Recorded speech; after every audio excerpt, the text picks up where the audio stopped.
Ballot paper തട്ടിപ്പറിച്ചുകൊണ്ട് SFIയുടെ സ്ഥാനാർത്ഥി പോയി എന്നാണ് MSF ആരോപിച്ചത്. ആ സ്ഥാനാർത്ഥി ആണ് എന്ന് കരുതിയ പെൺകുട്ടിയാണ് ഇപ്പോൾ പോലീസ് തടഞ്ഞത്.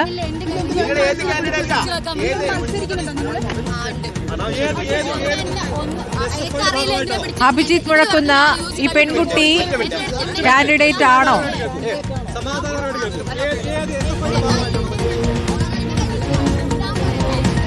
സ്മൃതി SFI സ്ഥാനാർത്ഥി തന്നെയാണ്. നിലവിൽ ഇപ്പോൾ അവരെ അവിടെ നിന്ന് മാറ്റുകയും ചെയ്തിട്ടുണ്ട്. ഇതിൽ പ്രധാനമായും ഒരു കാര്യം SFI ആരോപിക്കുന്നത് MSFന്റെ ആരോപണത്തിനനുസരിച്ച് അതിന്റെ അടിസ്ഥാനത്തിൽ ഈ പോലീസുകാർ പ്രവർത്തിക്കുന്നു എന്നുള്ള ഒരു ആരോപണമാണ് SFI. ഇപ്പോൾ SFI സംസ്ഥാന സെക്രട്ടറി സഞ്ജീവ് നമുക്കൊപ്പമുണ്ട്.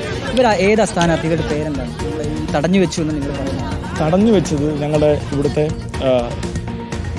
വൈസ് ചെയർപേഴ്സൺ, നമ്മുടെ DC റെപ്രസെൻറ്റേറ്റീവ് മത്സരിക്കുന്ന കുട്ടിയാണ്. കണ്ണൂർ എക്സിക്യൂട്ടീവായിട്ട് മത്സരിക്കുന്ന കുട്ടിയാണ്. ആദിഷ എന്നാണ് വിദ്യാർത്ഥിയുടെ പേര്. വിദ്യാർത്ഥി ബ്രണ്ണൻ കോളേജിൽ വിദ്യാർത്ഥിയാണ്. അപ്പോൾ ആ വിദ്യാർത്ഥി റണ്ണിങ് ഏജൻറ്റായി പ്രവർത്തിച്ചുകൊണ്ടിരിക്കുകയാണ്.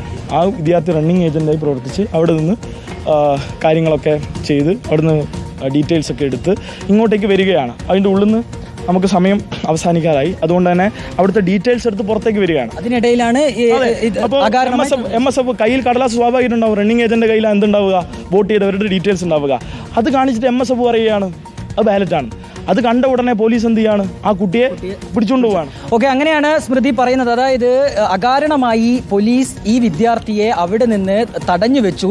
അതിൻ്റെ അടിസ്ഥാനത്തിലാണ് ഈ രീതിയിലുള്ള പ്രശ്നങ്ങളൊക്കെ ഉണ്ടായത്, സംഭവിച്ചത് എന്നുള്ളൊരു കാര്യമാണ്, എന്നൊരു വിശദീകരണമാണ് SFI പ്രവർത്തകർ, SFIയുടെ സംസ്ഥാന സെക്രട്ടറി തന്നെ ഇപ്പോൾ വിശദീകരിക്കുന്നത്. അല്പസമയം മുൻപാണ് സ്മൃതി ഈ സംഭവം ഉണ്ടായത്. അതായത് നമ്മളിപ്പോൾ ഈ ദൃശ്യങ്ങളിൽ കാണുന്നത് പോലെ തന്നെ അവിടെ കണ്ണൂർ യൂണിവേഴ്സിറ്റി യൂണിയൻ തെരഞ്ഞെടുപ്പ് പുരോഗമിച്ചുകൊണ്ടിരിക്കുകയാണ്. അതിനിടയിലാണ് ഒരു വിദ്യാർത്ഥി ബാലറ്റ് പേപ്പർ തട്ടിപ്പറിച്ചോടി എന്നുള്ളൊരു ആരോപണം MSF പ്രവർത്തകരുടെ ഭാഗത്തുനിന്നുണ്ടാകുന്നത്. നടന്ന സംഘർഷമാണ് ഇപ്പോൾ തെരഞ്ഞെടുപ്പിലേക്ക് നീങ്ങുന്നു എന്നുള്ളതാണ്. സംഘർഷത്തിന്റെ സാഹചര്യം അവിടെ തുടരുകയും ചെയ്യുകയാണ്.